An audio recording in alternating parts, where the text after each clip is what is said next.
consider the offer from that Cadigan fellow.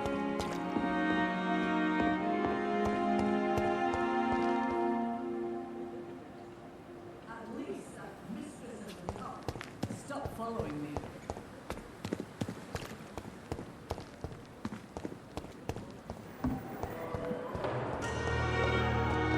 With you at our side, Dr. Lee, I know that Pembroke will prevail and survive this epidemic. Girl. Reads me like a book. Good evening, Mr. Goswick. I'm okay.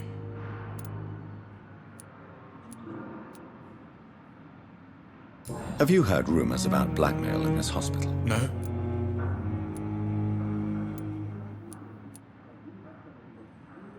I have to go now, sir. But don't hesitate to contact me if you need any help. I'm alright. Don't waste your time with me. What a blundering idiot. Good evening, Doctor. How is my son doing? Have you heard rumors of blackmail going on in this hospital? Dr. Reed, are you trying to take advantage of me? Of course not, Mrs. Goswick. I'm just curious. Well, go be curious somewhere else, please.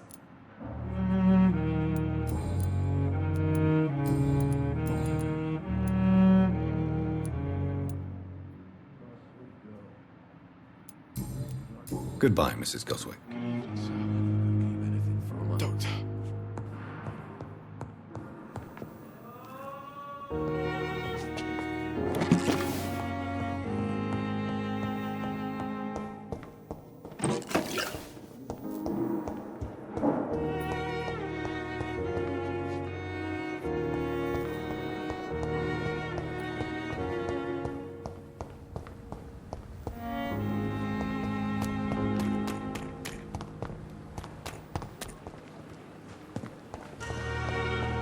It's locked.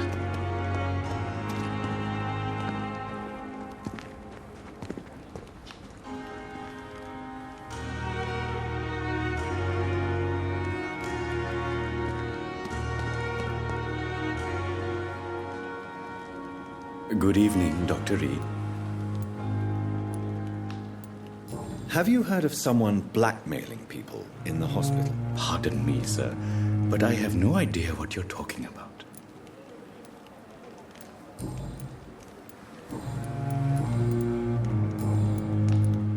Please show me what you have to sell. Of course. It's just trinket.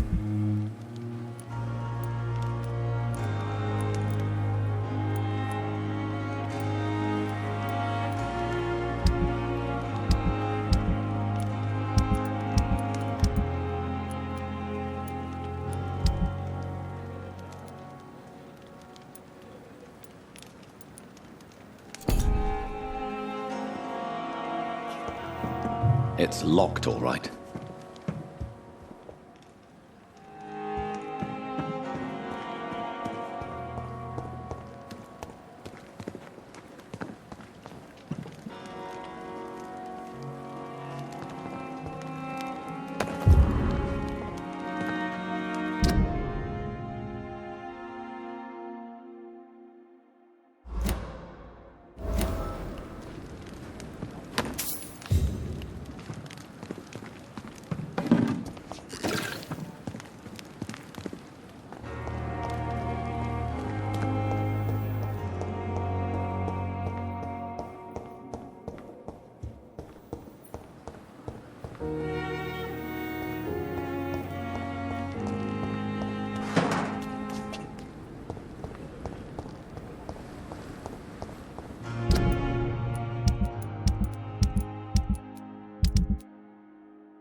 should have considered the offer from that Cadogan fellow. Good evening, Milton.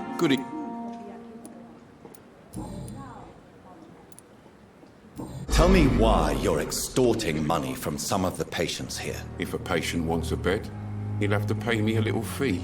That's all. Where did you get the idea for such an immoral scam? Funny you should ask. The first time it was from a patient who bribed me to get a bed. It's only then I realized I could make a fortune. Admit it. Nurse Hawkins is more than your lover. She's also your partner in crime. Of course she is. How else could I tell which bed is free? I need to know that. Have you no shame? Don't you see this city is crumbling down? Today people are ready to pay to get a hospital bed. Tomorrow we may be fighting for food.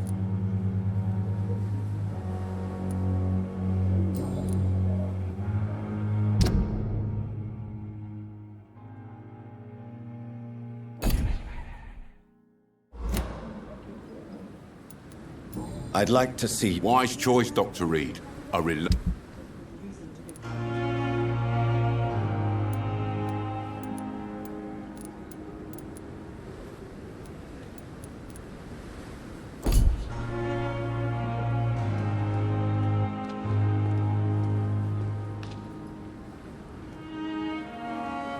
Another night with the glorious battalion of Pembroke.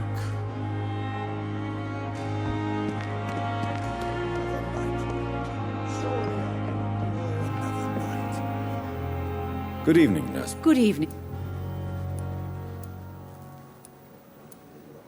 Have you heard rumors of anything underhand going on here at the hospital? No, Doctor. Never. Tell me what Dr. Tippett did. I know his mistake caused a patient's death. If I had not covered up his error, Dr. Tippett would have been fired from this hospital. I could not let that happen. You can't allow your emotions to dictate your conduct concerning patients, Nurse Brannigan. Look around you, Dr. Reed. Do you really think we can afford to lose a brilliant practitioner like Dr. Tippett's in our situation?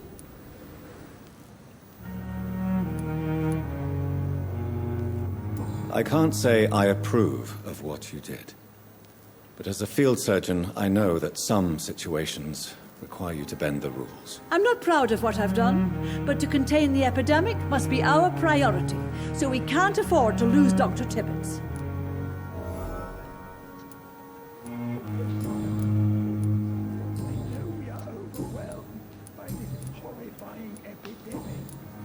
Goodbye, nurse.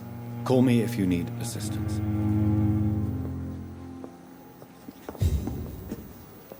Good evening, Dr. Tippett. Dr. Reed, any good news?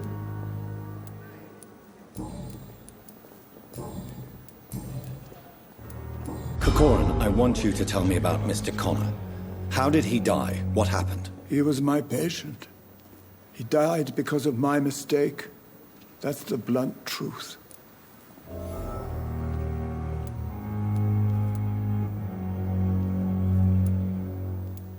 Who was this patient? I don't know.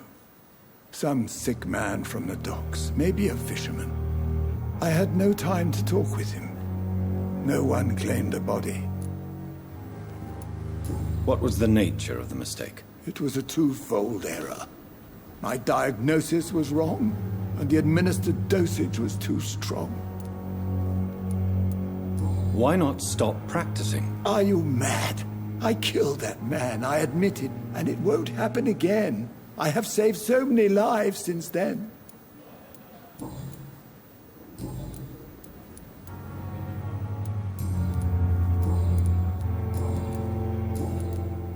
Have you heard of any underhand dealings going on in this hospital?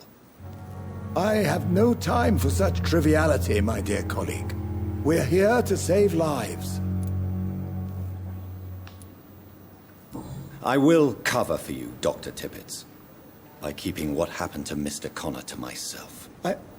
I don't know what to say, actually.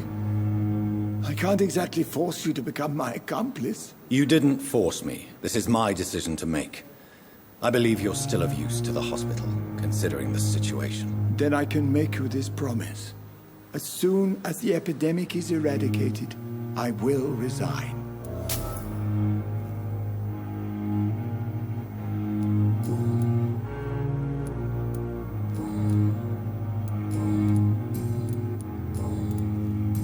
What will you do after your resignation? Do you have a plan? I always fancied visiting Cyprus. Such a beautiful island. I could buy a house there, by the sea. Read poetry and wait for death. Goodbye, Dr. Tippett.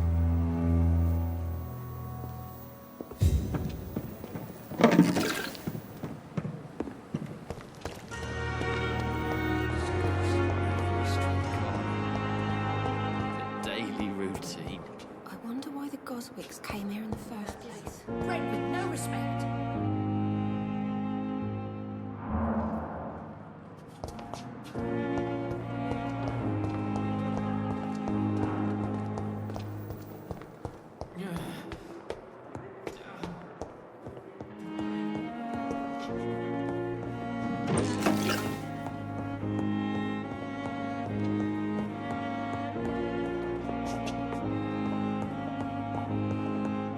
I cannot enter.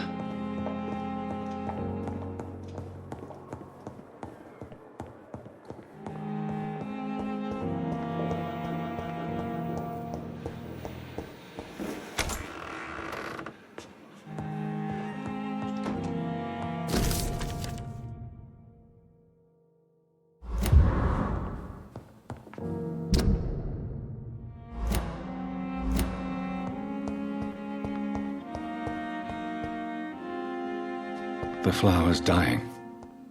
It needs water.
Good evening, Miss Howcroft. How are you tonight? I need blood, Doctor. Warm. Have you heard of any blackmailing going on within these walls? I have no time for mortal games. My secrets are beyond their comprehension, Dr. Reed. Tell me, Thelma, why do you feel so attached to Mr. Elwood? Why him? I'm not sure, Doctor. I think we have a bond of some sort. We've both suffered so much. He's the only mortal I find interesting.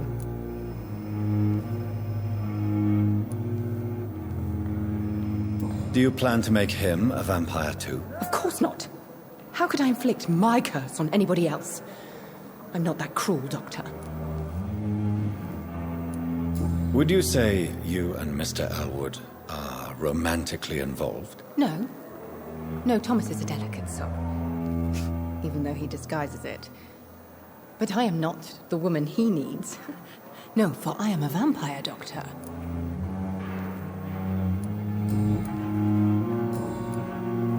I'll leave you, Mistress of the Dark, to your nocturnal activities.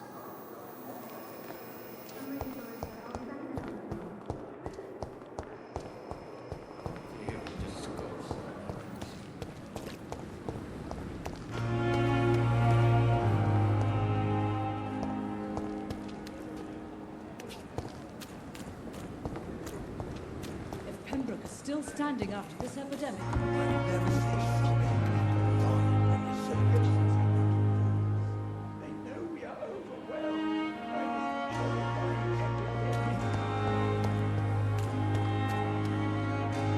Hey, Doc. Have you heard of any underhand dealings going on in the hospital? Blackmail? That's not my style. Too risky. The black market, though. Now that's where the money is.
Killed, extorted, stole.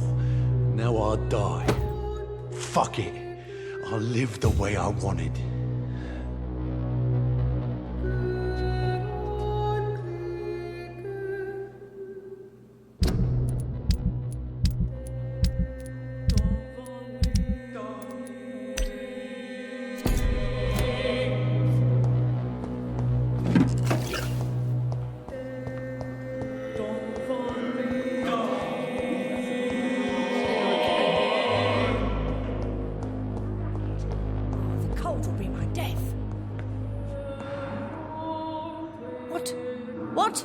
What is this? Who are you? Get out of my room. There's no need for alarm, madam. I'm Dr. Reed, the new surgeon. Preposterous. Dr. Reed, you say? I don't want some bumbling intern. Where's Dr. Swansea? Please, calm down, madam. I assure you that I am highly qualified. I'm just back from war duty. How brave. Threatening an old defenseless woman. You know how long I've been a patient here? You've picked the wrong fight. I'm Harriet Jones. Harriet Jones? Indeed. I've been meaning to have a chat with you. You know what goes on here better than any other patient, I gather. Oh, better than any patient, nurse or doctor. I've seen so many vile undertakings. I heard there have been some despicable goings-on. Was there a case of blackmail? Blackmail? Wait. You're investigating something. This isn't a social call. One of those incompetent cunts slit a poor sod's vein.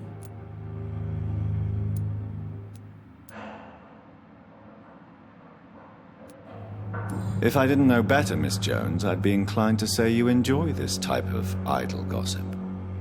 God's honest truth, Doctor. It's just the way it is here. Most of these bitches would let you freeze to death before getting you a blanket. You seem to know more about the goings-on here than anyone else. Beware, Miss Jones, in case suspicion should fall on you.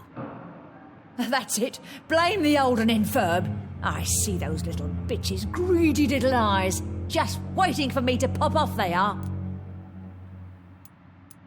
I assure you, madam, this is not an investigation into a possible medical error. Debauchery, then? Nurses Crane, Hawkins, Brannigans, whores, all of them. They can't keep their legs shut. I've seen them scratching slutty sores. Really? Well, if you have irrefutable proof, I'll not have the staff behaving in such a manner here.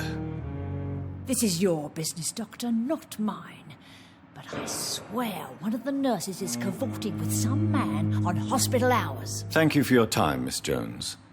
You've given me something to go on. See you on the next round.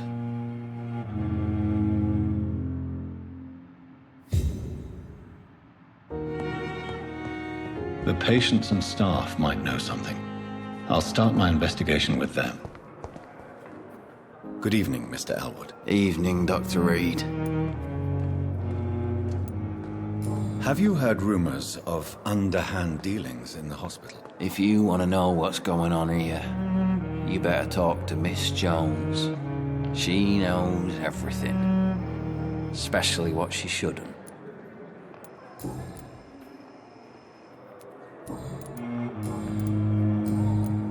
Goodbye for now, Mr. Elwood. I wish I could be sick again. My blood boil with the fever.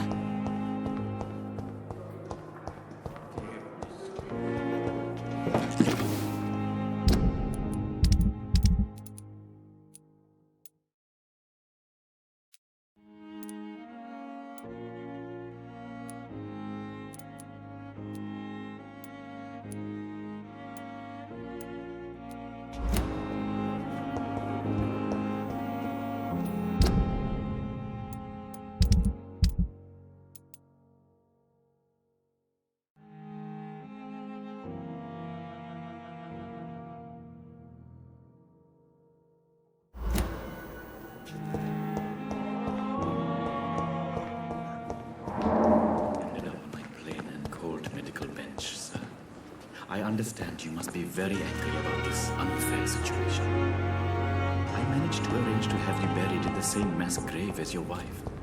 I hope that might help.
Isn't me? Hit it!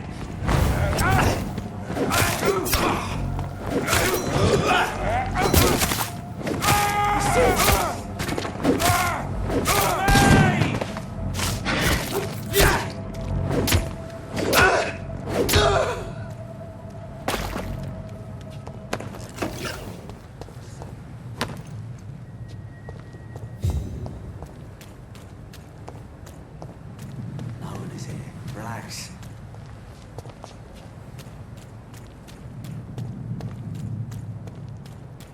Don't worry, we're safe.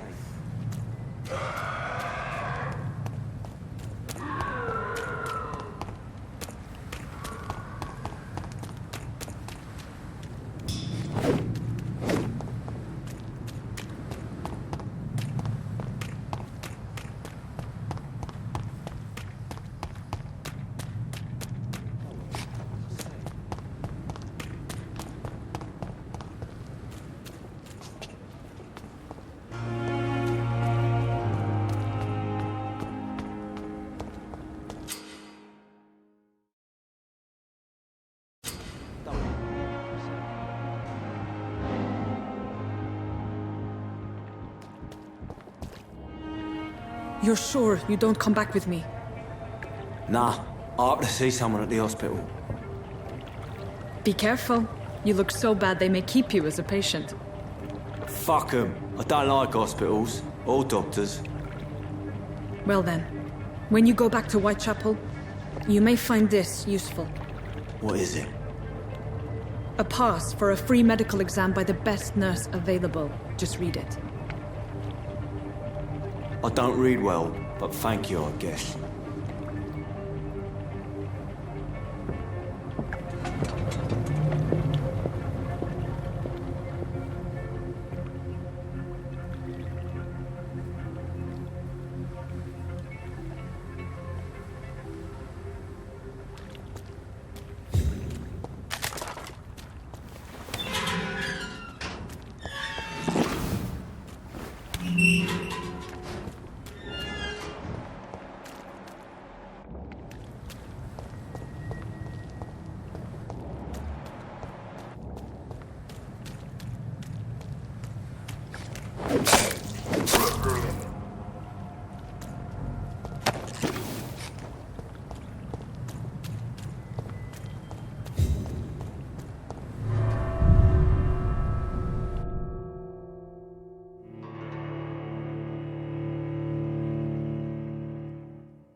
This man has been savagely attacked and dragged to the floor.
I have this thirst for blood.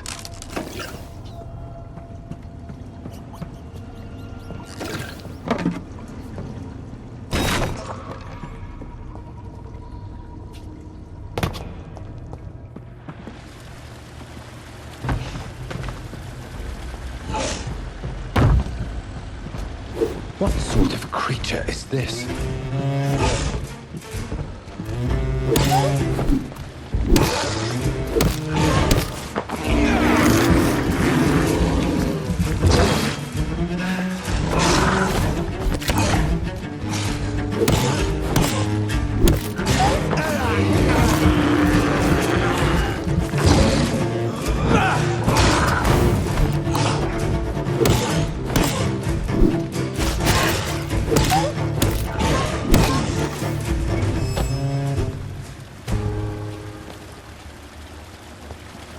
Here's what's left of him.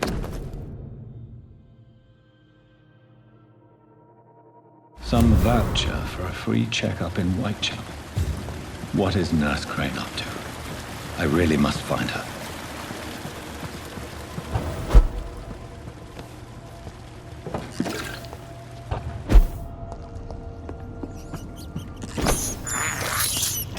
This is despicable.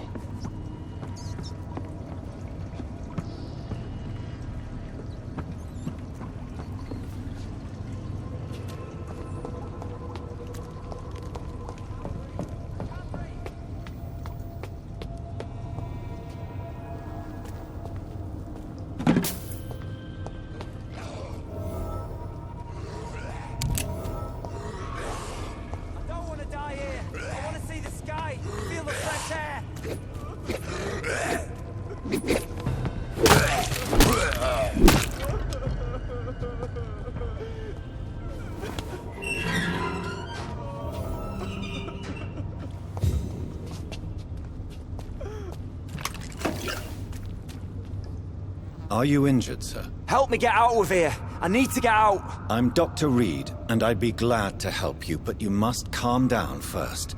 Please, take a deep breath and tell me your name. Okay, I'm Oswald Thatcher. Please, I need to get out. All right, Mr. Thatcher, you're safe now. Do you think you can reach the street by yourself? Yes, I do. Good. Now leave this place and enjoy the cool night air. It's quite invigorating. I'm sure you'll feel better if you do.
Are you sure you're all right, sir? Yes, I'll be...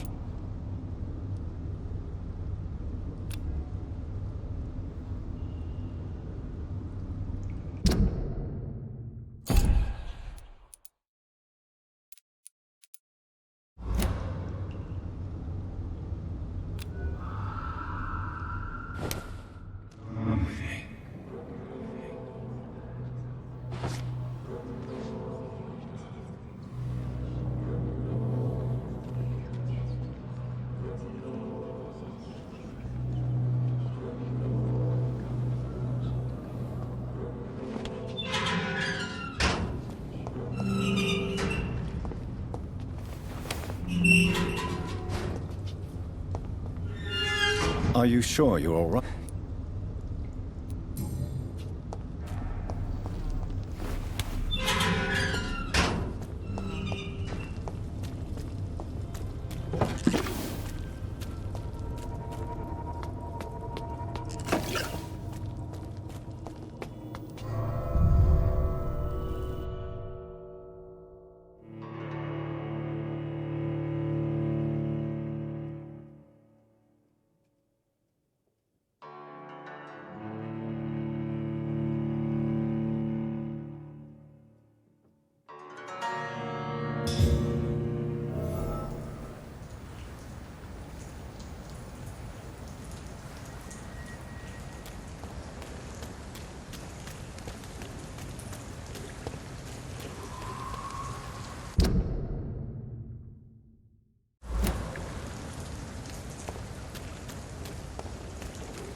It's one of them!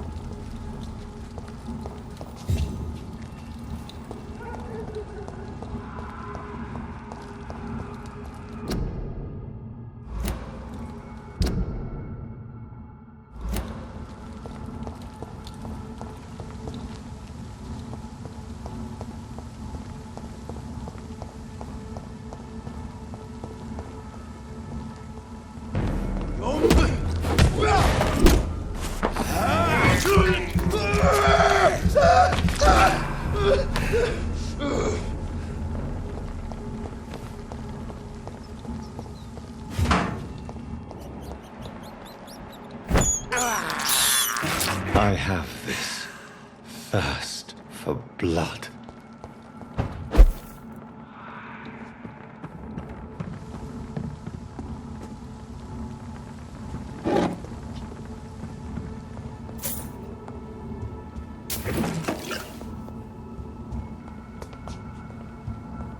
It's locked.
I cannot enter.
It's locked.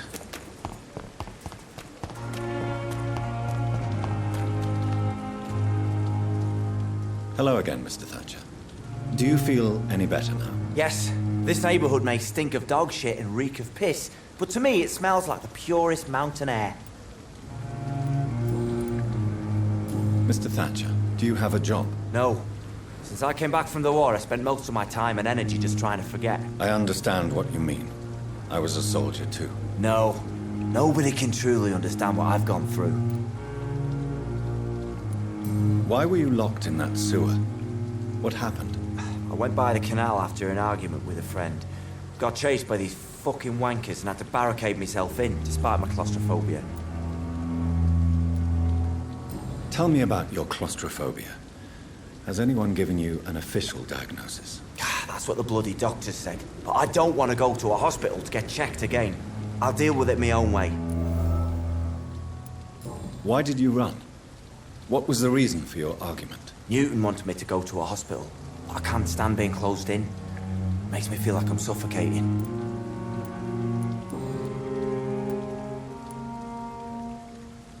Oswald, why did you not go to the Pembroke Hospital to seek medical help? I don't trust doctors.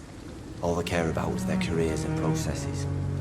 I won't be locked in any room again by anyone. Your fear of being trapped is not going to go away by itself. You need professional help.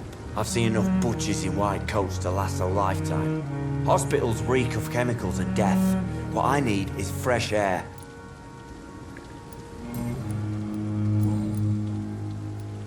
Do you want to talk about why you have this fear of being enclosed, Mr. Thatcher? No, I really don't. An irrational fear like yours is usually rooted in a specific event. Perhaps it would help to talk about it. Well, Doctor, take a guess then, if you're so interested in my case. As a soldier, you're expected to kill the enemy to survive. Guilt is a powerful emotion and could lead to feelings of suffocation and oppression. My God, you're so wrong. Believe me, I would kill if it happened again. Violence is part of who I am.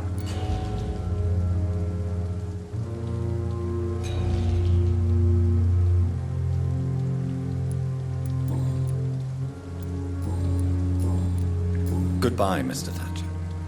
Try to take care of yourself.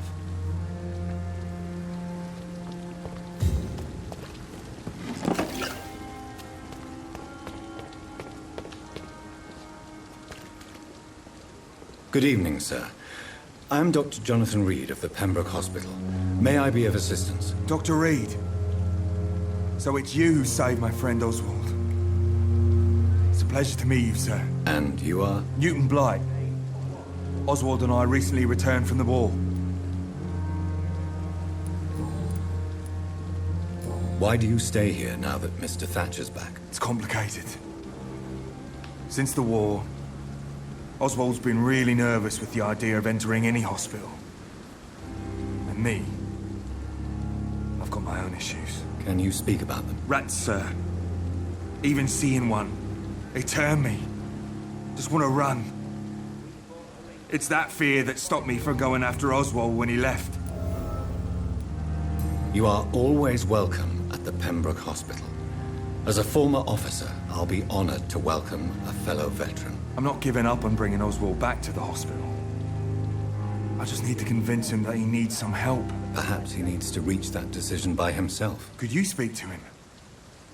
He doesn't usually listen to doctors, but perhaps because you've been through it, you can talk him round. What can you tell me about the war, Mr. Blight? If you want to speak about it, of course. War was...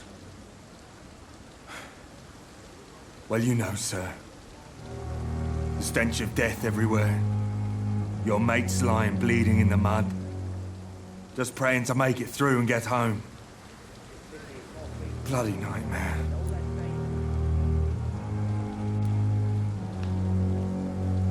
Did you know Oswald Thatcher before the war? No. We met in the battlefield. I think we're in the same boat to France. We've stuck together ever since. I fought in France, too.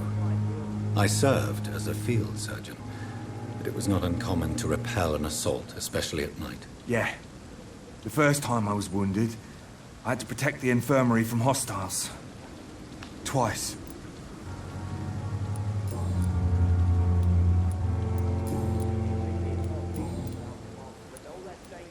What caused your phobia of rats, Newton? It happened last year following an artillery attack.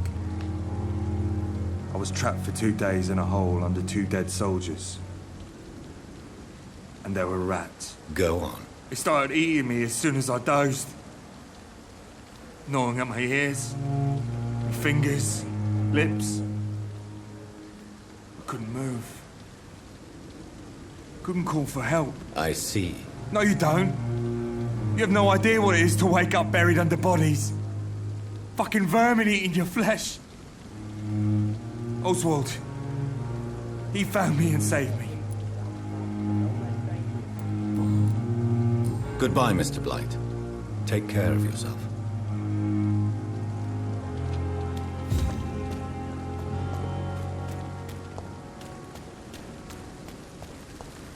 Another night with the glorious battalion of Pembroke.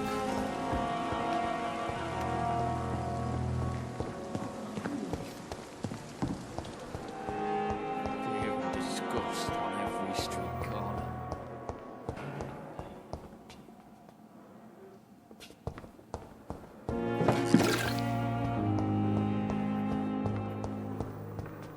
I wonder why the Goswicks came here in the first place. Blundering idiot. I cannot enter.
This is despicable.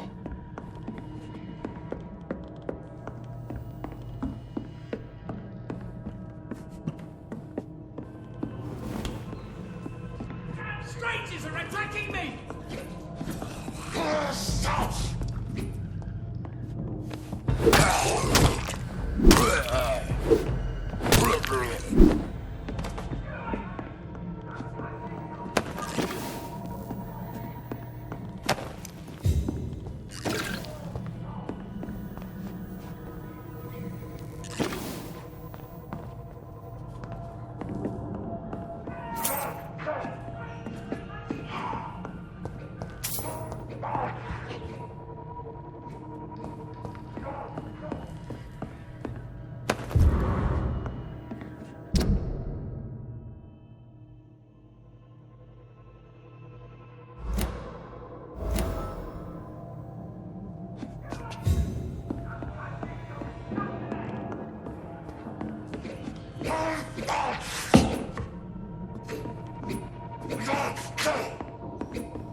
Help!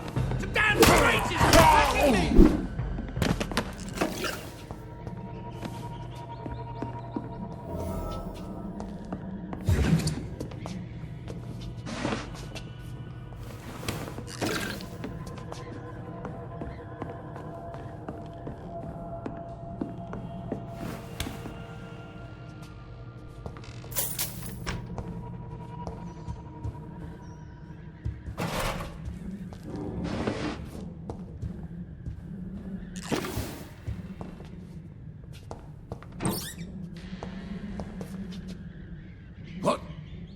What happened? Who are you? It's all right, sir. You're safe now. Oh, a fellow Englishman. Thank you, sir. For a moment, I thought those bloody heathens had killed me. What are you doing here? This place is not safe. Yeah, it's a cesspool, but it's mine. I came to collect some overdue rent, but those who still live here have gone completely bonkers. You're very lucky to be alive. Yeah, filthy immigrants. Fucking savages, every one of them. And now with this bloody fever, they're just animals. You can find safety of sorts in Whitechapel. If you're quick and cautious, you'll be able to avoid the savages.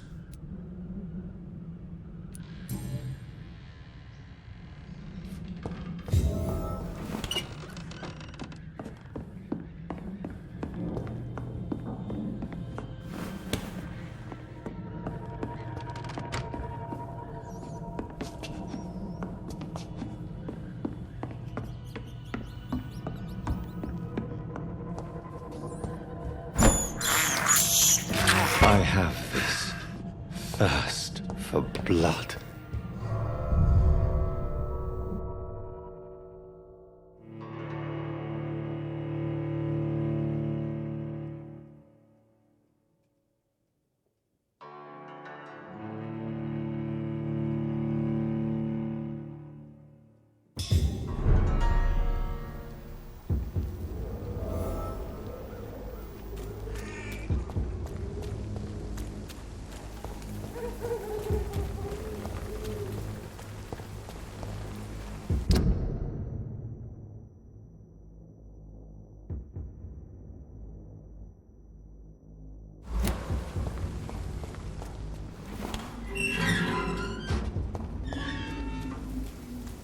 Mine! Burn it, boys!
He's dead!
This is despicable.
More and more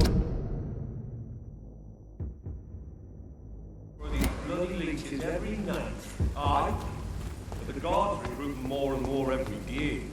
He's mine! Christ! He's dead!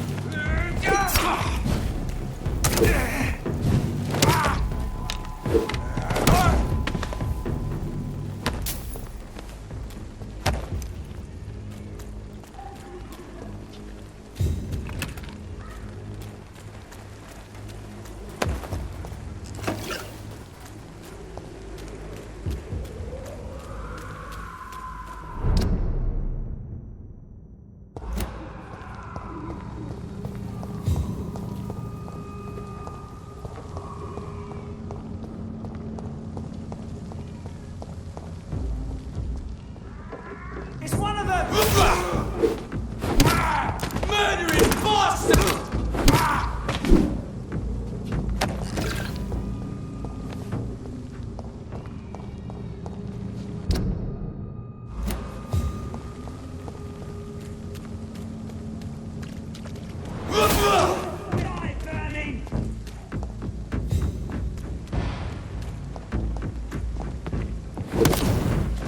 I shall fear no!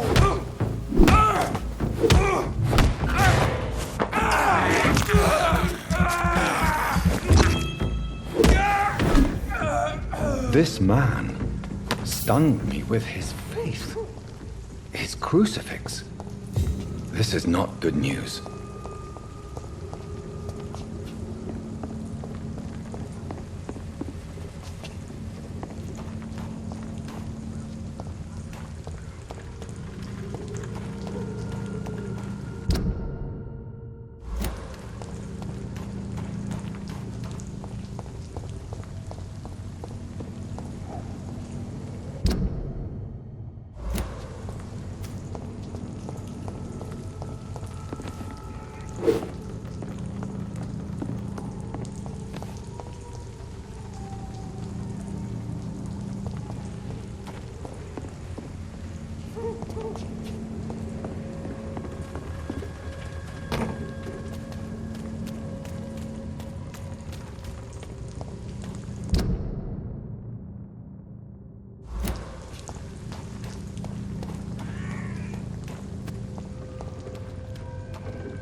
This neighborhood is linked somehow to the kind. Good evening, miss. I'm Dr. Reed. I'd like to ask you a few questions. I know what you're thinking. A tall stranger who meets a girl in the street at night. It reeks of the penny dreadfuls. But I mean you no harm, truly.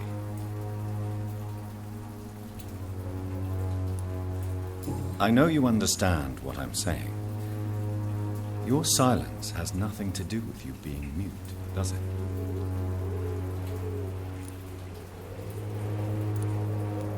Very well. Goodbye, then.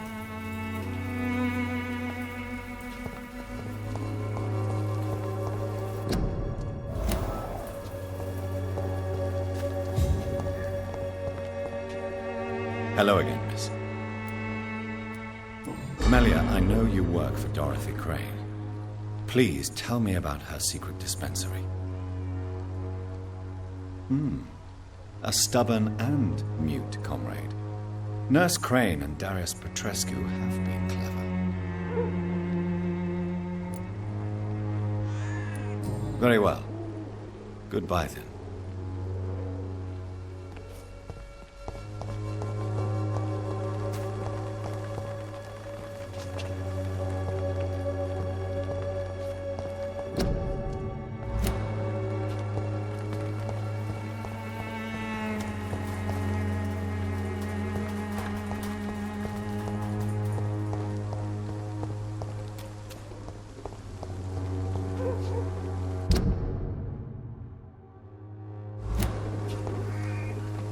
Excuse me, sir. Are you familiar with this part of town? Name's Clayton Darby, reporter. Sorry, I'm new to Whitechapel.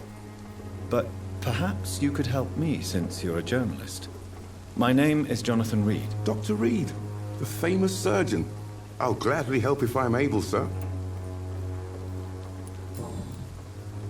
Why are the newspapers keeping silent about the Spanish influenza? It's as though none of you care. There's a war going on. People shouldn't be demoralized by news of deadly diseases. It's a disgrace. People are left to die alone. No one is properly informed of the risks. These are bad times indeed. So much for the glorious British Empire. Have you any idea of the danger you face in these streets at night? I've had to run and hide more than once from frenzied mobs incensed by the fever. Do you think the flu is really responsible for this, Doctor?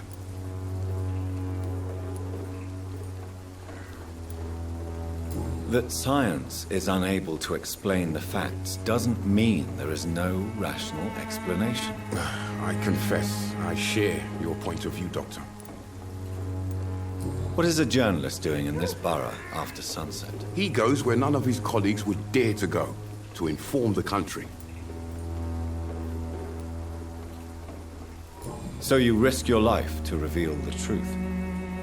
I saw many reporters do the same during the war. Whitechapel is the crucible of so many untold stories and tragedies. I want people to know them. That's quite honorable of you. But is the public interested? Not at all, sir. And that's why I'm an independent journalist, hoping to sell some stories.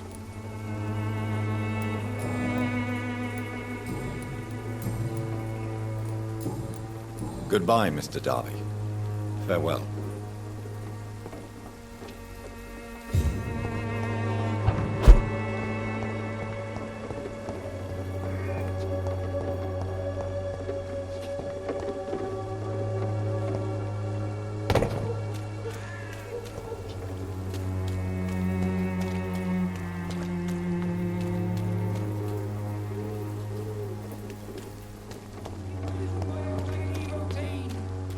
Unable to see the true horror around you.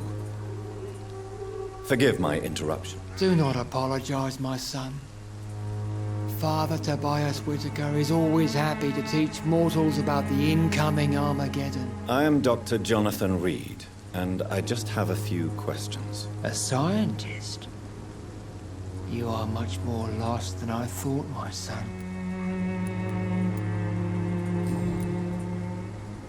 What do you mean when you say that I am more lost than you thought? All scientists are entangled in a world of causes and consequences. And most of them can't see the plain truth. Quite a judgmental opinion, if you ask me. But what do I know? Blinded by science as I am. But you are seeking answers, aren't you?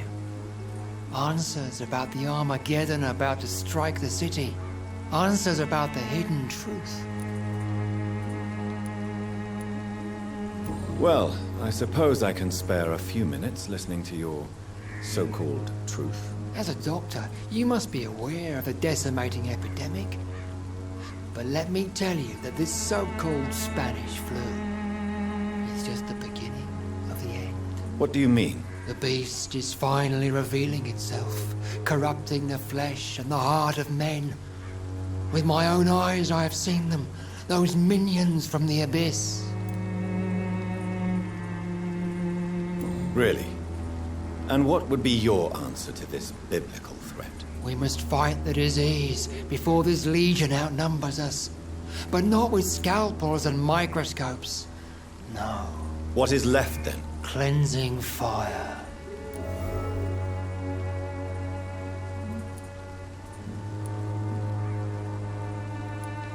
What do you mean when you say that I am more lost than you thought? All scientists are entangled in a world of causes and consequences. And most of them can't see the plain truth. Quite a judgmental opinion, if you ask me. But what do I know? Blinded by science as I am. But you are seeking answers, aren't you? Answers about the Armageddon about to strike the city. Answers about the hidden truth. Well, what do you mean? The beast is fine. Really? And what would be your answer to this biblical threat? We must What is left? Cleanse. Tell me, Tobias, what exactly is your plan concerning the cleansing of this city? God will recognize his own. More than once this city has risen from the ashes, hardened and purified by the flames.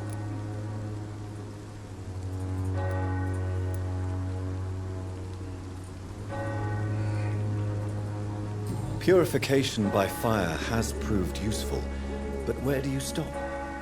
Burn the clothes? The buildings? The corpses? Worse? Your lack of faith is predictable. But my task is to convince rational minds like yours to see the light. This is God's will. You're mad and dangerous. You're nothing but a soulless butcher. A small-time Torquemada. The Savonarola of Whitechapel. My son, if you think salvation is a free gift, go listen to the lies of that pompous fool, Joseph. Joseph, a fool? Vicar Larrabee of St. Mary's Church. While he continues preaching his fraudulent redemption, more and more people die in the streets.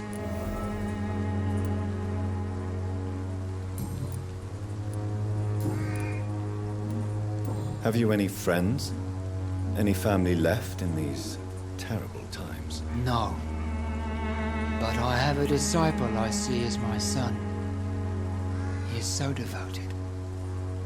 I send him to preach the good word in the heart of this corrupted city.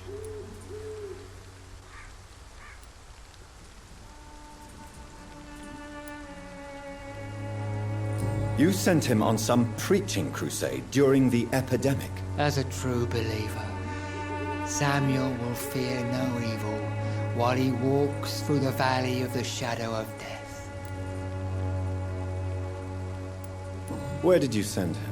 I sent Samuel to the Stonebridge Cemetery, where the pestilence and evil grows night after night.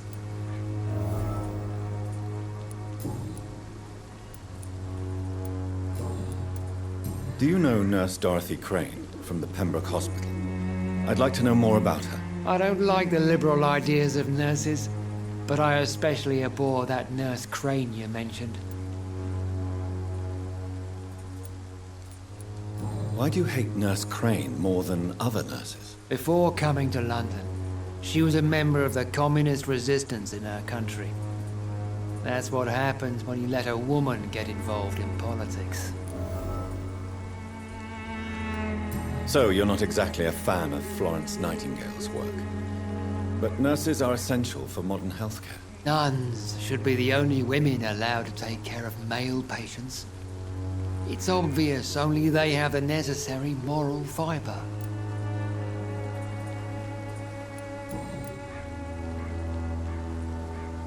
I have heard enough for tonight. Goodbye.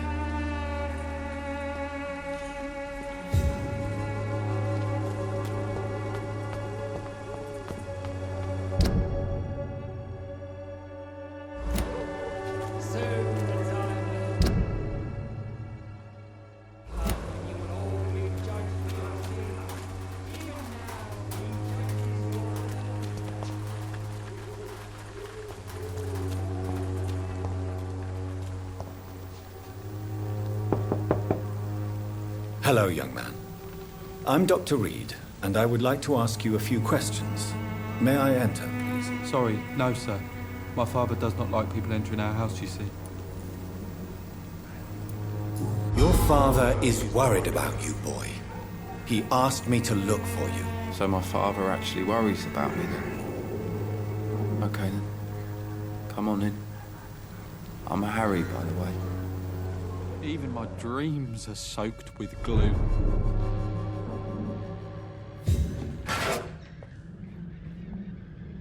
So, may I ask you a few questions? I'm not bothered. What could be worse? How do you feel? I'm fine. I mean, it's not easy every day, but I'm fine. I'm just tired of being sick all the time. If only I could be tough, like... Well, you know. Speaking of which, what can you tell me about your father? My father is an idiot who makes idiot things. That's all I have to say. Forgive my bluntness, young man, but you don't seem happy living in Whitechapel. Why should I? I never wanted to come here in the first place. It was my father's decision. And look around you. Does this look like a nice place to live?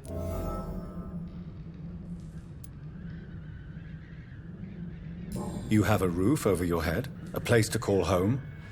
Many people here are not as lucky, you know. That's exactly what my father says. Harry, you should be grateful for what you've got.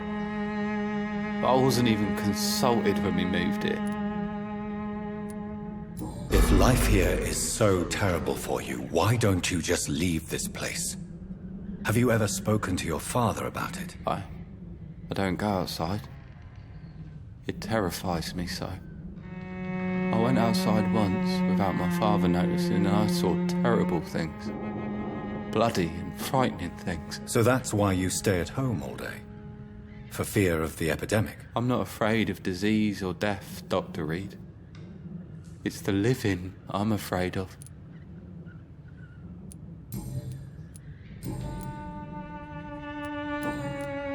Do you know Nurse Dorothy Crane from the Pembroke Hospital? I'd like to know more about her. Yes, I know her. She came here to examine me when I was very sick. She said I should go out more. Goodbye, young man. Take care of yourself. Is there only pain and suffering in this world?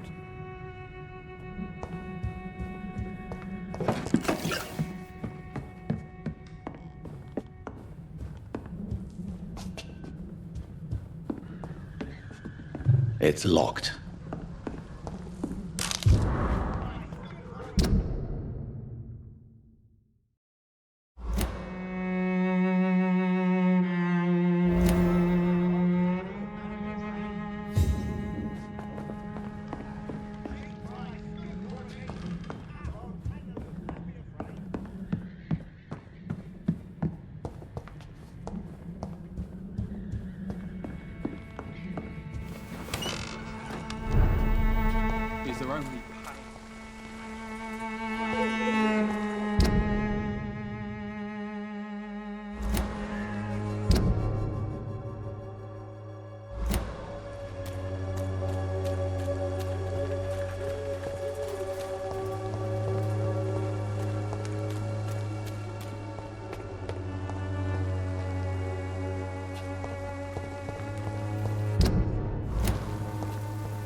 What do you want? Leave me alone. Good evening, sir. I'm Dr. Reed. I'm looking for Nurse Dorothy Crane. There is no Dorothy Crane here. Now goodbye. I'm afraid this medical leaflet says the opposite, sir. Really? Well, I'm afraid I'm going to close this door right now. Go bother someone else, Mr. Doctor. To enter that house, I must discover who this man really is. Maybe I could start by observing what he's up to.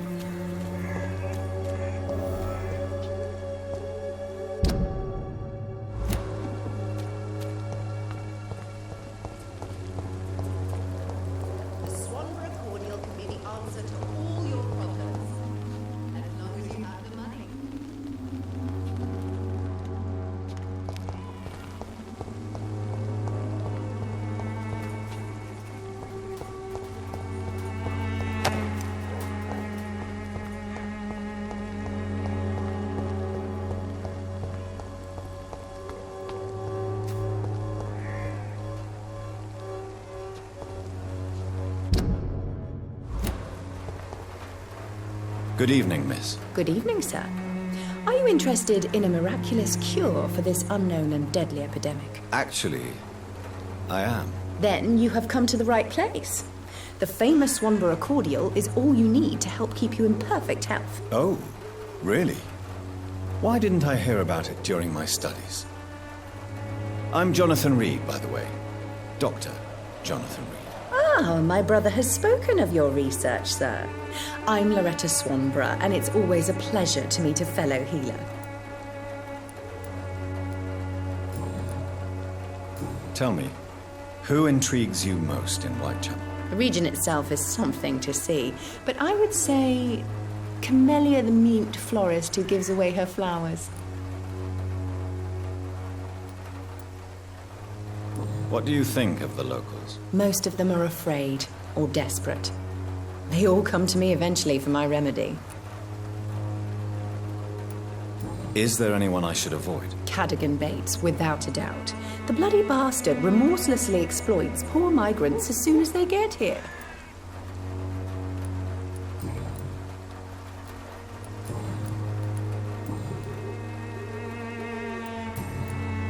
Do you know Nurse Dorothy Crane from the Pembroke Hospital? I'd like to know more about her. I don't like to talk about competition. Competition, you say? Never met her, but it seems she provides some sort of medical care to the poor. The whole thing has to be some sort of scam, if you ask me. I'd like to see what kind of medicine you're selling.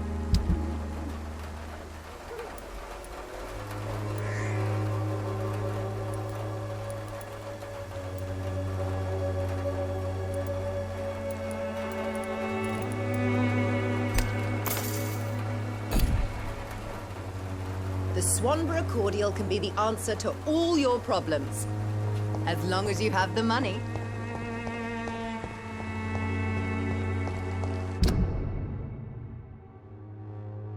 When science fails you, this elixir will give you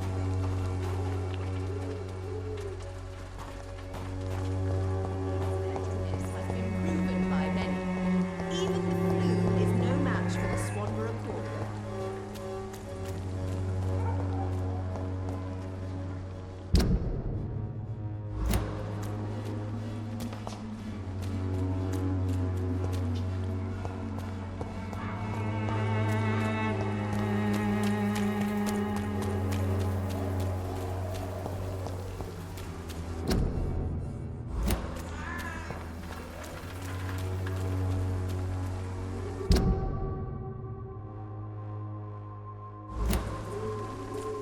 It's locked.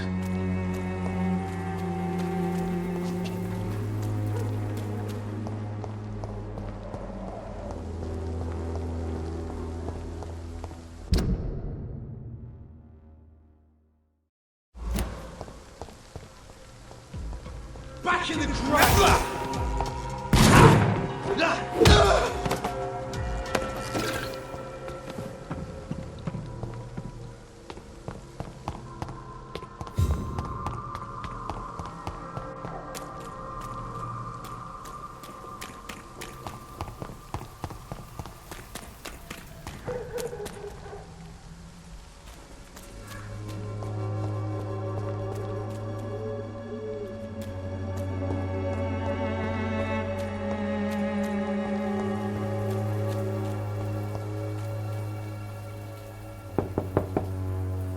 No one's there.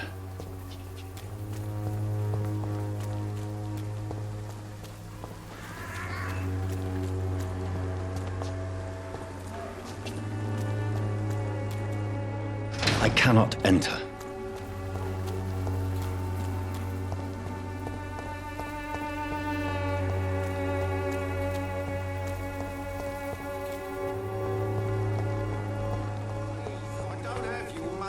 Come on, Barrett, you know the game. You pay for peace of... Welcome, sir. Please, take a browse of my wares. I am Dr. Reed. I would like to ask you a few questions, if you don't mind. Doctor? Interesting. I'm Barrett Lewis. Usually I don't have time to waste with talk, but at this hour of the night I can hardly refuse.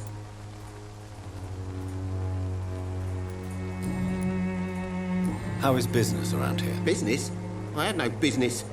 Between this racket, theft, and customers getting scared, I'm losing money every day. I see. Sounds like you blame someone in particular for your situation. It's no secret Joe Peterson spends his time harassing merchants. But with me, he's trying to put me out of business once and for all.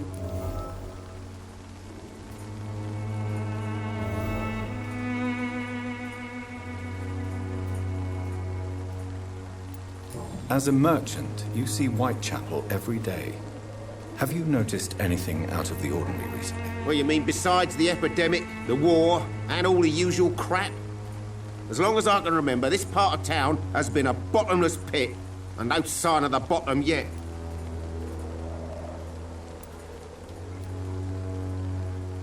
Violence is increasing in the borough. Yeah. A few nights ago, some blokes jumped me. Came out of one of the condemned workshops. Fever, madness, something like that. Where did this happen? Why did you go there? In the closed workshops nearby. I worked there as an apprentice in better days. Now I only go to find trinkets or tools. Too bad I was mugged, though. There was good money in that little box of loot I lost.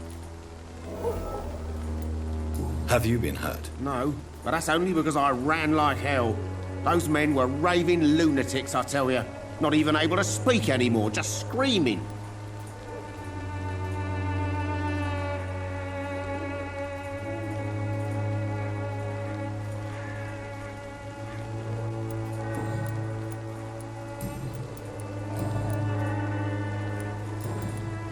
Have you heard of a nurse called Dorothy Crane? Nurse Crane?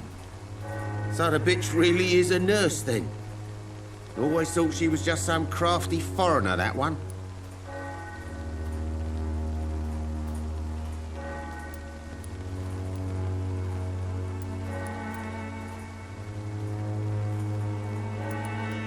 Yes, she's a nurse, and quite a good one. What did she do to gain such notoriety? Dorothy Crane ain't even a real name. Something like Dorothea Craniu. Something like that.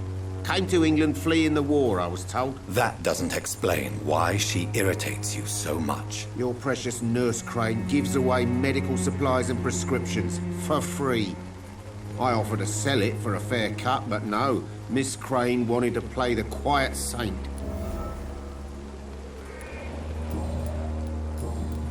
Right then. Show me what you have.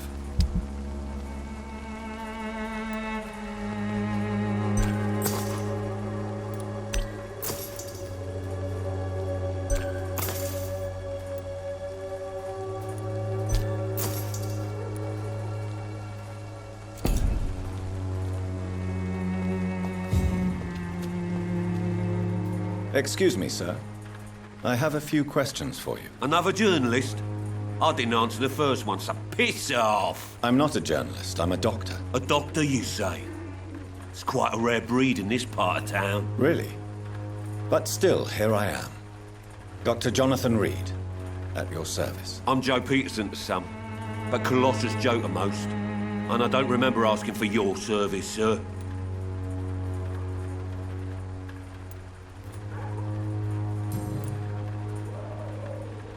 May I ask what you do around here? I do whatever I want, and sometimes even more. Now sod off. According to you, physicians are scarce in this part of town. Why is that? Not familiar with this neighborhood, are you? I guess your fancy colleagues are too afraid of being stabbed in the back. This part of town does have quite a reputation. Would you say it's justified? Totally. Look at me, for instance. I always look my opponent in the eye before knocking him out.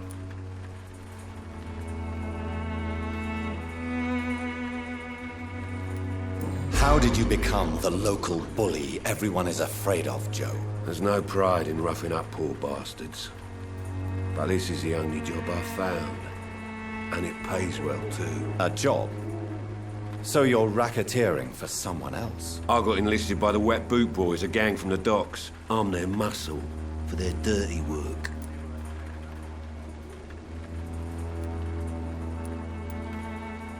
You survive at any cost, even at the expense of others. Perhaps that's just the law of nature. I don't care what you think, sir. I do what I have to do for my own reasons, and that's that. I'm not sure Mr. Lewis would agree with your by all means necessary philosophy, sir. Oh, do you really think he's the poor victim here? Barrett can be as sneaky as anyone. Long ago, I even called the bastard my best friend.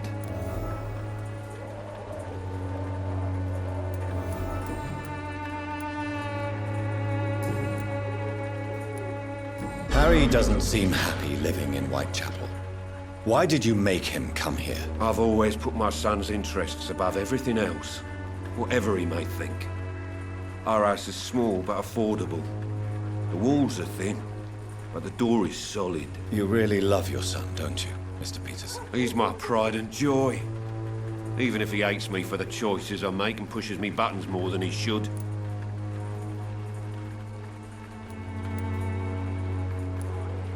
Do you have any regrets? Only one. Not to have my beloved wife by my side. She died when Harry was little. My sweet Jane. She gave the boy confidence. Since the criminal nature of your job means you could be arrested, are you not afraid of what would happen to your boy if you were? No one will ever take my son away from me. If that ever occurred, I'd hunt the bastard down and rip off his head with my bare hands.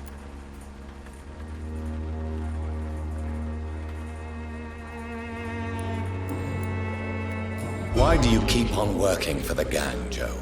You know it doesn't suit you. It's true, I hate this job.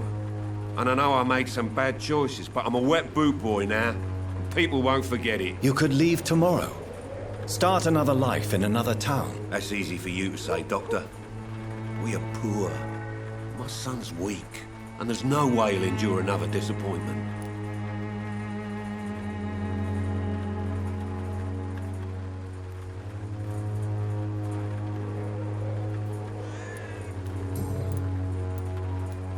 Have you heard of a nurse named Dorothy Crane? She's a colleague of mine, and is supposed to live around here. Dorothy Crane? Yeah, I know her. One of the few good souls who dare to help the sick around here. Could you please tell me more about her? She's a nice girl. Tries to help the migrants. I offered to give her a hand, but she said my reputation would attract too much attention. Goodbye, Mr. I should never have taken up my... Fancy buying something, sir? You never...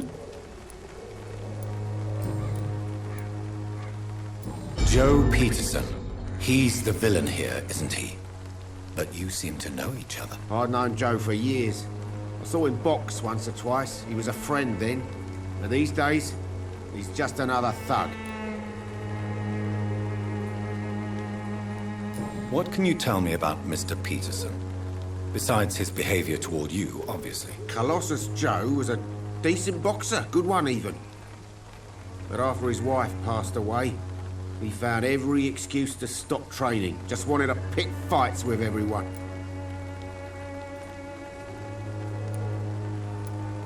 It's never easy to find a new path in life, especially after the loss of a loved one.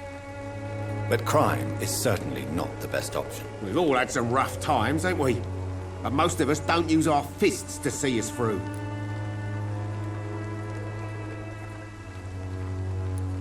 And no one has ever stood up to this thug. Nobody would be fool enough to stand against the wet boot boy.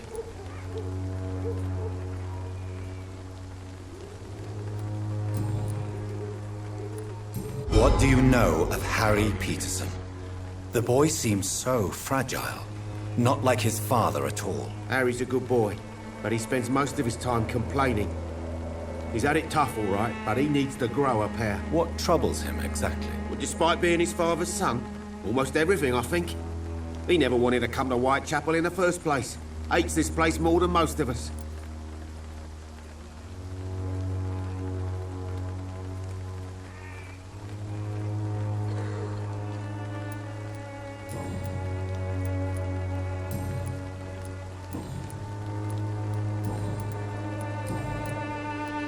Right then. Show me...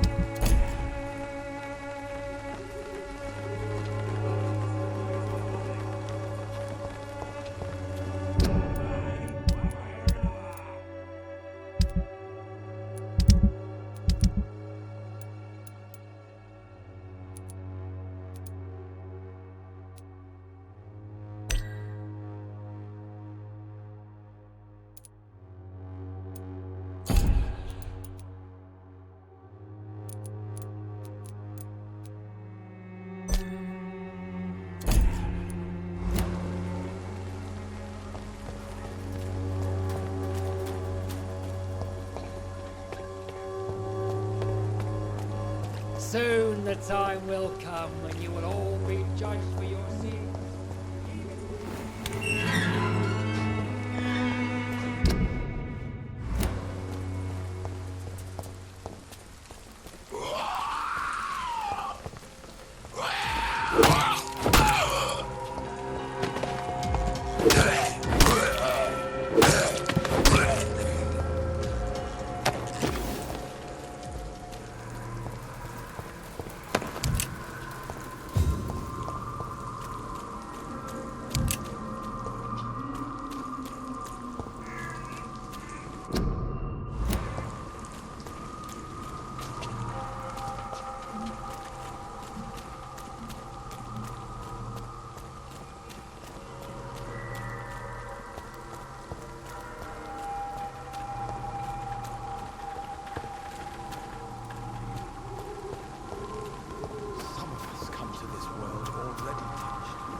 Whitechapel is not just disease, desertion. Good evening, sir.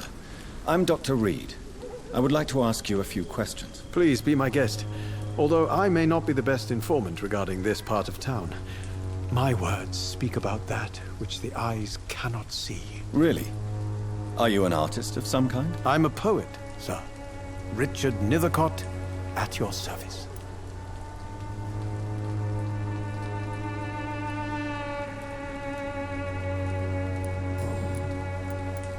May I ask what you're doing at this hour of night, sir? Do you live here? Not at all. I'm just enjoying the pleasure of a quiet walk. Though night talks are always preferable, if you ask me. Especially with strangers. If you say so. But as a physician in a time of epidemic, I must caution you to avoid unnecessary exposure, sir. Thank you, Doctor. But we both know the seeker of truth has to go boldly where the weak dare not.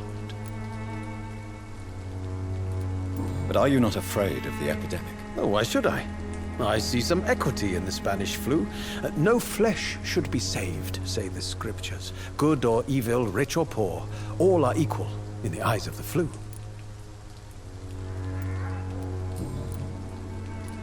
What are your thoughts on the terrible situation in this city? Terrible, you say? No. Of course, the death of so many innocents is a tragedy. But the scourge has not been all bad for the city. Oh, no, sir. What are you talking about? Do you remember London before the flu? Noisy, cacophonic, quiet nowhere to be found. And now, listen to this oddly peaceful silence.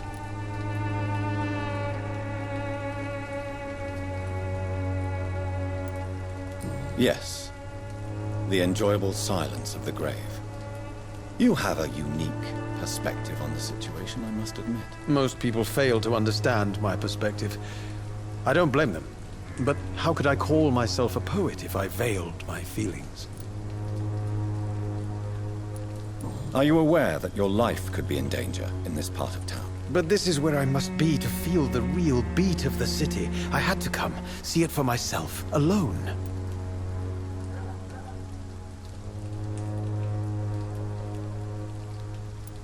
I understand your need for solitude, but it's not safe around here. I don't care. I don't have many friends, Doctor, and my family despises me.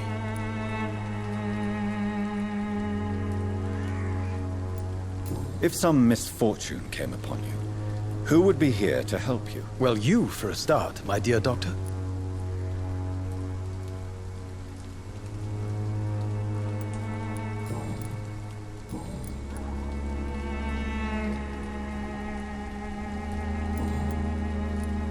Tell me, Mr. Nethercott, why seek inspiration in Whitechapel? The place is not beautiful per se, but how to explain it? Stirring and challenging. Do you not think it a little morbid? On the contrary, sir. Whitechapel is full of life, full of beauty. Just like my dear muse, the wonderful Camellia. What can you tell me about Camellia? Not much, and that's the beauty of it. She can't speak, you know. She's a locked mystery who exhales kindness and sweetness.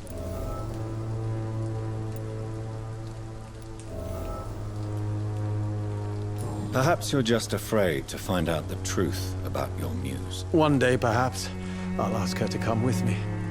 But will she still be my wild flower of Whitechapel if she moves uptown? And have you ever tried to learn more about her? Where she lives? How she survives? Whom she may know? Maybe I prefer she remains an enigma. Reality can be so dull, don't you think? In what way, exactly? The struggle by gaslight, the barren smiles and the arid hunger under the rain. If you say so. Such vibrant antagonism and vivid paradox. The stripped humanity raged across each street. Vivid, of course, yes. And what about the poignant distress? Oh yes, the poignant distress. You see what I mean, don't you? That's what I want to write about, and that's what Whitechapel is made of. Did you know the mute florist is a member of a secret society? No, I didn't. But I thank you for this information, sir. For it only enriches the mystery surrounding the precious Camellia.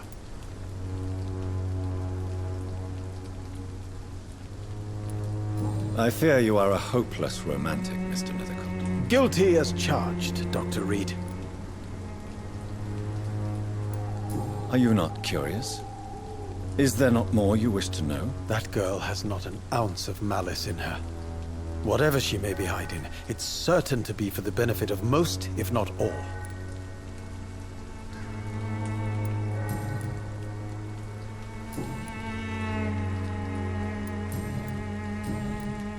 I'll leave you alone, sir.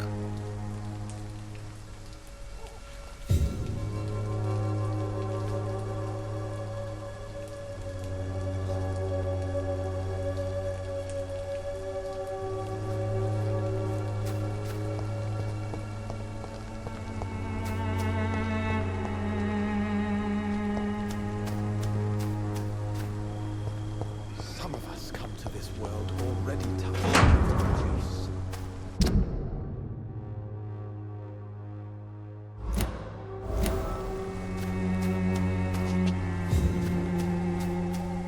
Oh, Camellia.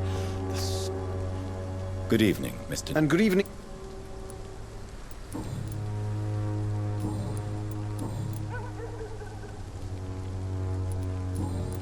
I'll leave you alone.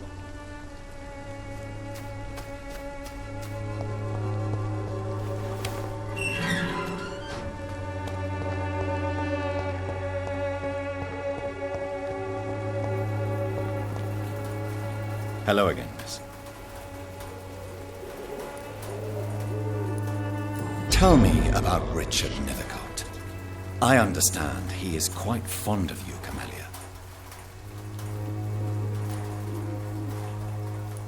Very well. Goodbye, then.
Don't be shy, handsome. What can Christina do for you? I'm not looking for what you're selling. But I'd like to ask you a few questions, if I may. I'm a doctor. Dr. Reed. All right then, but be quick. Though I usually get paid when I open my mouth. Christina, have you been examined? The epidemic is spreading fast in London, and you could be exposed. Or expose others. I don't like doctors or hospitals, but I don't like you asking questions.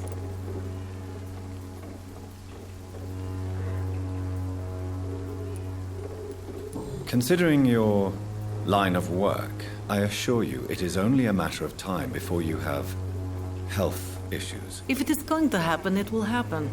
Right now, I need money. That's what's important.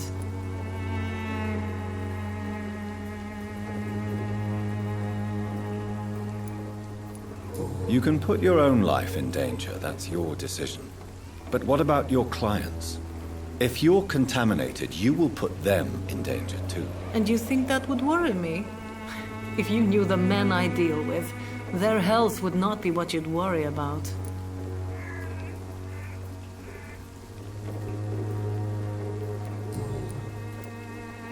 Clayton Darby claims he will expose the crisis in Whitechapel to all of London.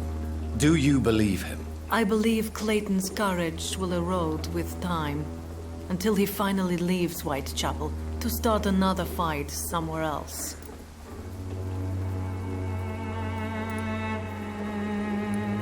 Are you talking from experience? I've seen your type come here to get a good fuck in a cheap room or a dark alley before going back to their fancy houses in the West End.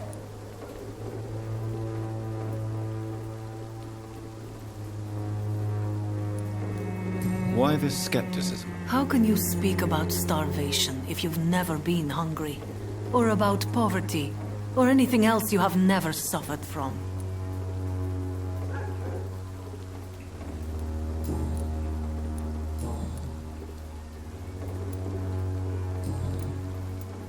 Tell me about yourself. Are you joking with me?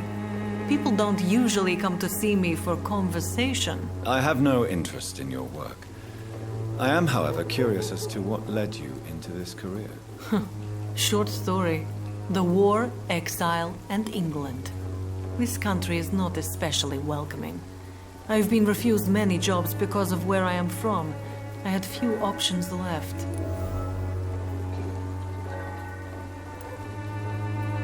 I'm sure you could have found another job, perhaps less lucrative. Maybe you should try again. And when exactly was the last time you looked for a job? Or worried about the rent, or what, or when you were going to eat? Do you know Nurse Dorothy Crane from the Pembroke Hospital? Anything you can tell me about her would be helpful. I don't know her, but I know her name is Dorothea Crăciunescu. She came from Romania like me and many others. You seem to respect her. Dorothea helps the sick people of Whitechapel. Everyone should respect that.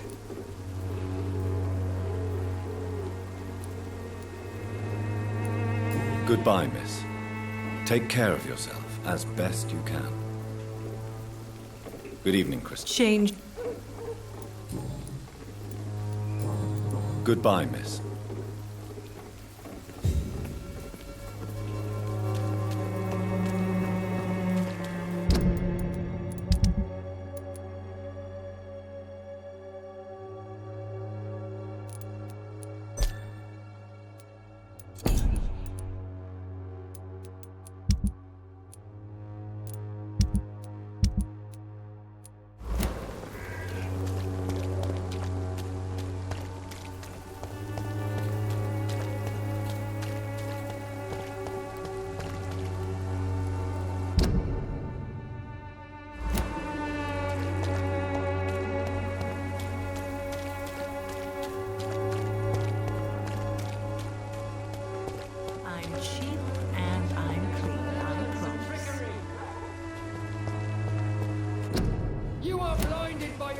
You look so pale, my lord. Would you like me to revive you? Unable to see the true horror around you.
This could be the box Lewis the...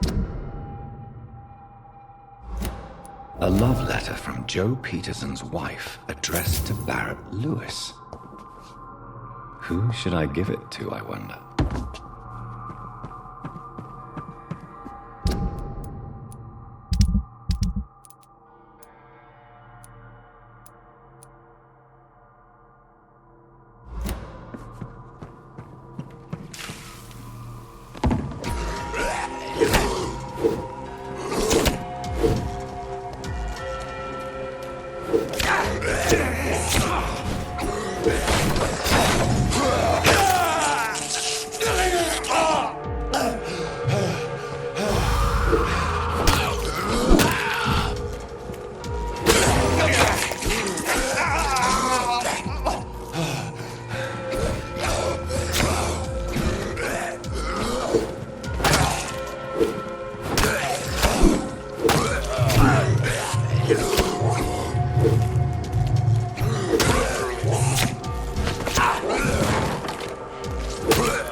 It's locked, all right.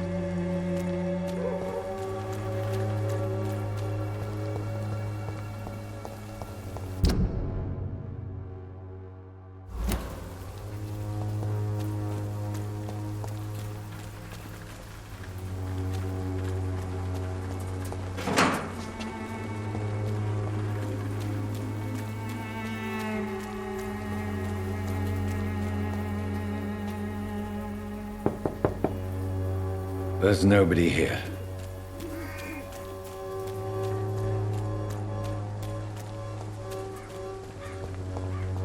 Its effectiveness has been proven by many.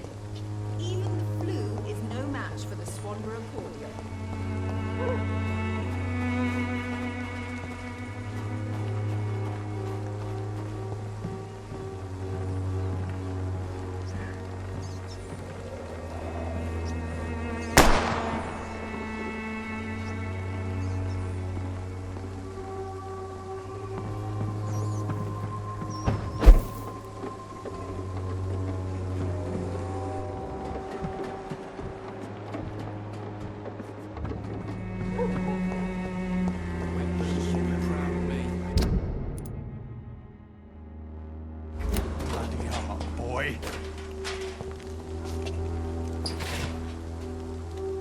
What? Shooting a boy in the middle of the street.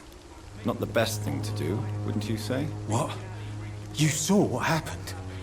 Who are you? I'm Dr. Reed, and I'd like to ask you a few questions, if you promise me to set your gun aside. No. Look, I'm not a violent man. I'm Benjamin Palmer, doctor. And no one can help me. Not even you.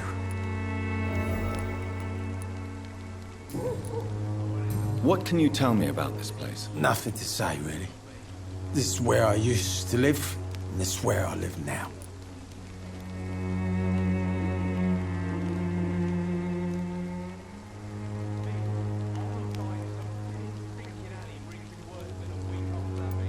You don't have anywhere to go? No family that would welcome you? Not since the death of my wife, Albert's mother. She was sick, you see. Long before the flu and all this shit.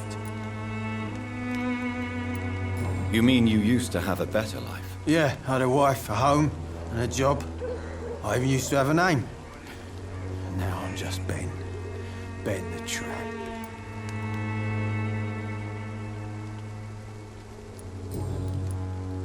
Perhaps you could focus for a moment and tell me your troubles. I'm sick, broke, and my son just stole my pills. Everything's coming up roses.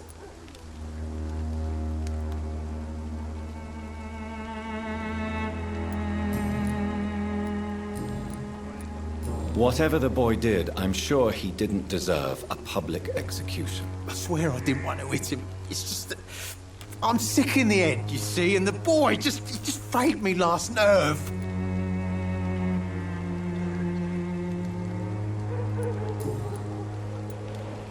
Do you know Nurse Dorothy Crane from the Pembroke Hospital? Have you heard anything? It's funny, I've been searching for her too. I need some pills.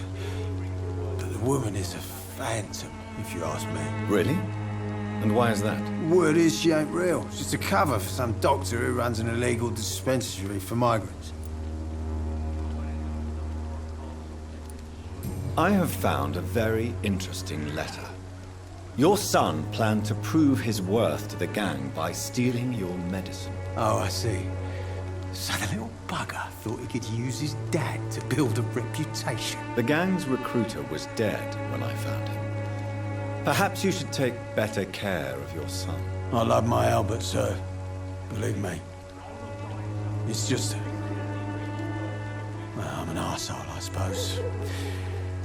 Anyway, thanks for the letter. This is for your trouble.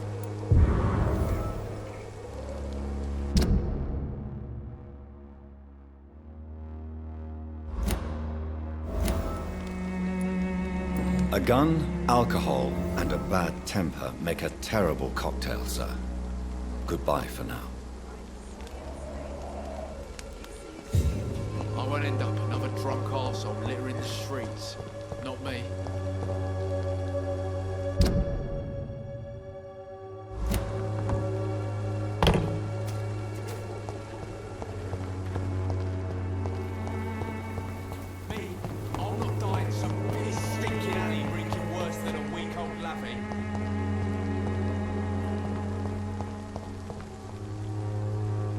Are you all right? The bastard hit the wall next to me. I don't even know if he meant to miss. If you've been hurt, I can help you. I'm a doctor. Name's Albert. Remember it. Now bugger off.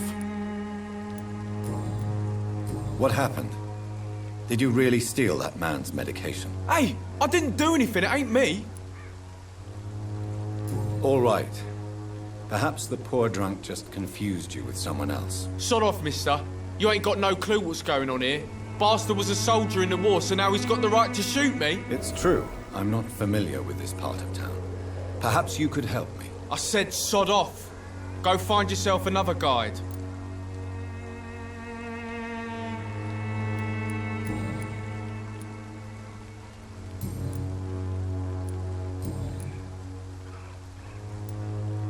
Do you know Nurse Dorothy Crane from the Pembroke Hospital? If you know anything about her, I'd appreciate it. Never heard of her. If she's pretty, I'll keep an eye out.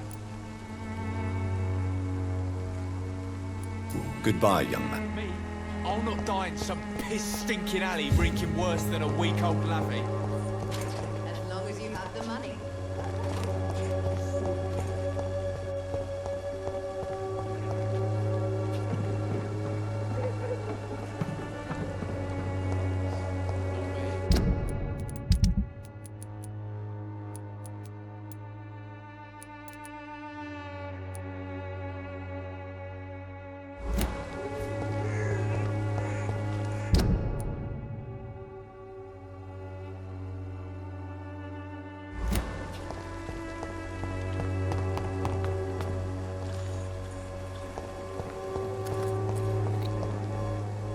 Good evening, Benjamin.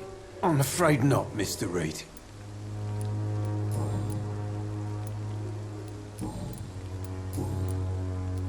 What is it, Benjamin? It was the war, wasn't it? Your nerves are shot, aren't they? I need some answers, Private. From one soldier to another. The doctors called me a liar. A Coward. Put me in a straitjacket, locked me up. Finally, they sent me back to the front lines with a handful of tablets.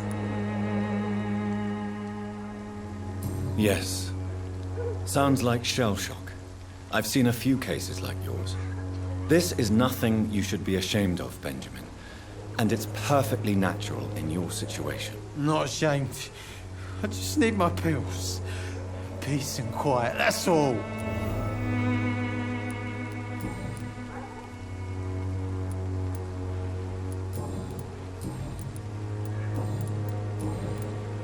A gun, alcohol.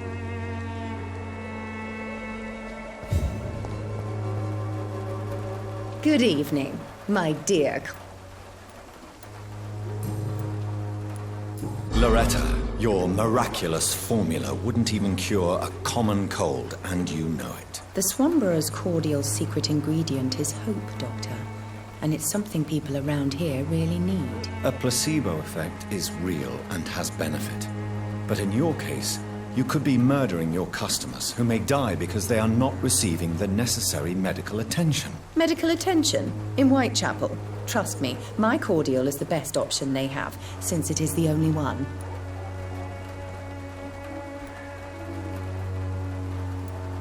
If your true purpose was to help, you wouldn't take money from the poor for your snake oil. Oh, but to pay for it is part of the process, Doctor. If it were free, they wouldn't believe in it.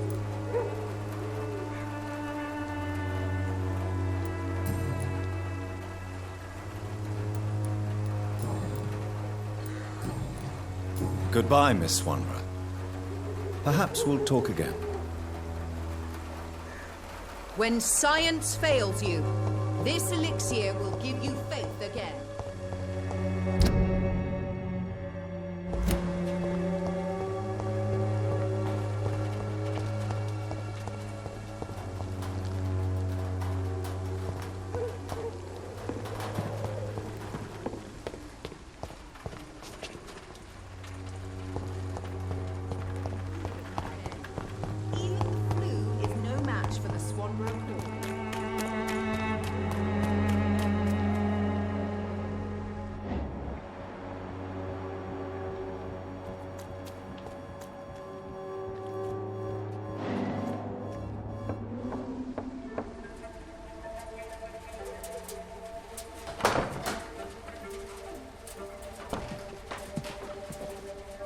A strange man was at the door with a pass for our medical facility. I refused him entry. Darius, how could you know he didn't need our help? His clothes were too finely tailored to be for Whitechapel. Perhaps just a friend of that stray poet who is always about. Richard Nethercott? No, not of the same cloth, this man. I suspect some machination from that journalist. Clayton Darby. Is he still asking questions? Yes. I saw him drifting around St. Mary's Church. I swear he is tracking me just downwind.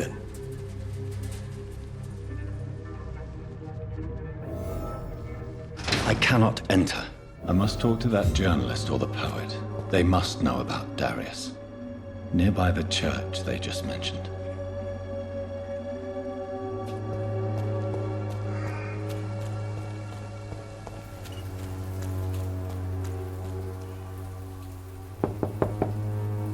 I must insist, sir. Please let me see Nurse Crane. I have no time for you, sir.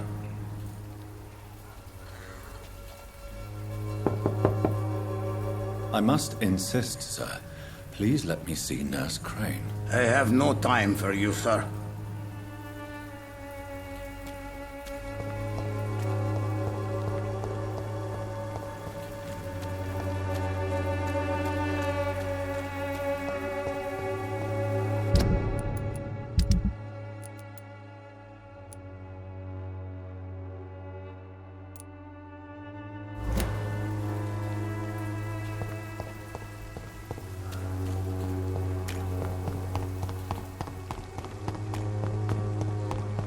Please, I don't have your money. Come on, Baron, you know the game. You pay for these.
Good evening. And good evening to you too.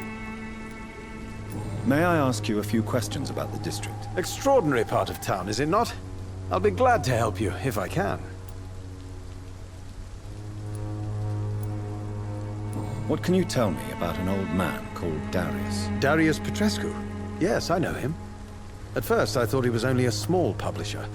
I invited him to publish my work, but his reaction was pretty clear. Not interested in your talent? Darius is an old political activist who takes delight in printing tracts and lampoons. Those communist activities only require mediocre writing skills.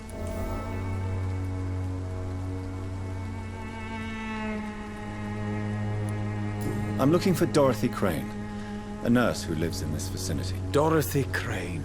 Oh, I love the name. The Crane of Whitechapel. Sounds very mysterious. But, sorry, no, never heard of her. I'll leave you alone, sir.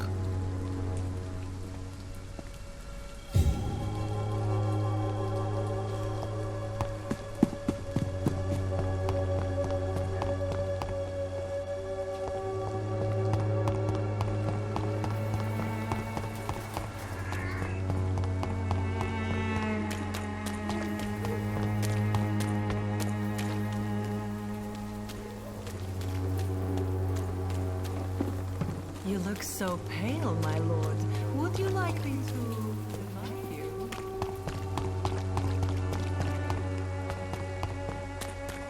We have a way this week, Joe. Come on, we can sort it out.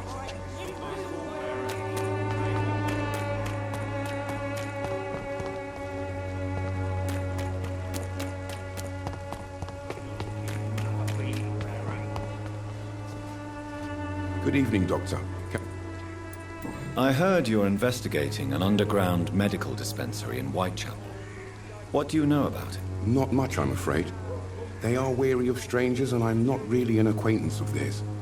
Why do you care?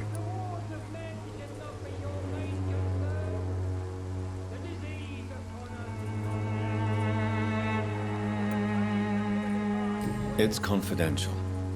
Speaking as a doctor, I'm sure you understand. Are you sure you're not just concerned about the repercussions that a scandal involving a certain Nurse Crane from the Pembroke Hospital would bring? Without a doubt, you are a damn fine journalist, Mr. Darby. What do you know of her accomplice, a man named Darius? I don't know much about the man. He's very cautious, never goes out, doesn't seem to have any friends or family.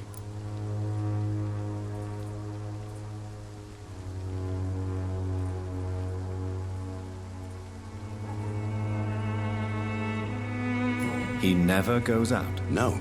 A few days ago, he unexpectedly did.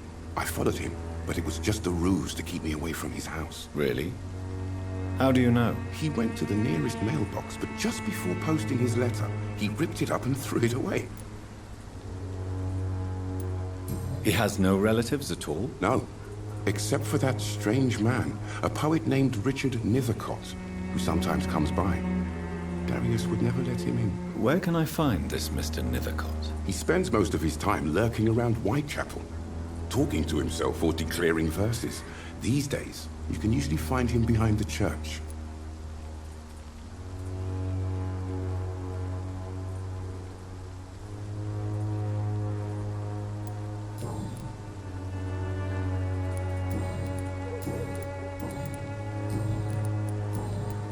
Christina Popper claims she sells her body because she can't find any other work.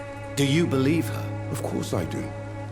Her story is exactly what I want my readers to understand. We live in an intolerant and divided nation. Do you think things will ever change, Mr. Darby? I believe the situation can only improve. And now that women can vote, I'm convinced things will change. Goodbye, Mr. Darby. Farewell.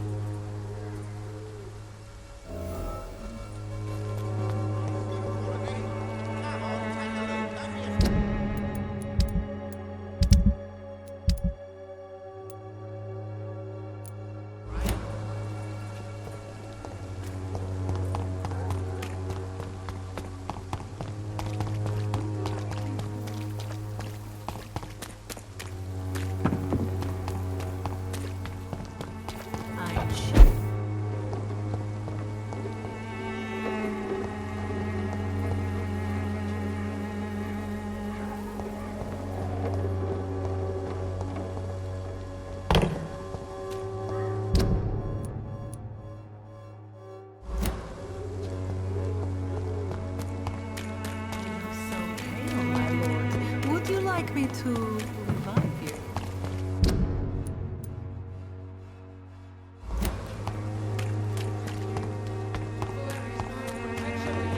I don't have your money. Come on, Barrett, you know the game. You pay for peace of mind.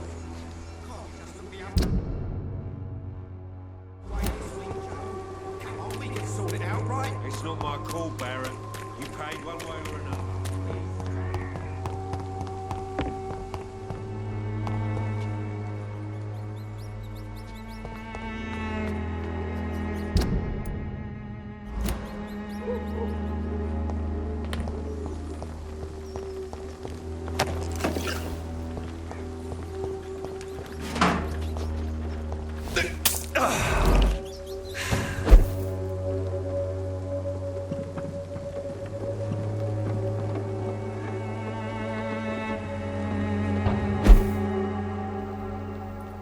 It's locked.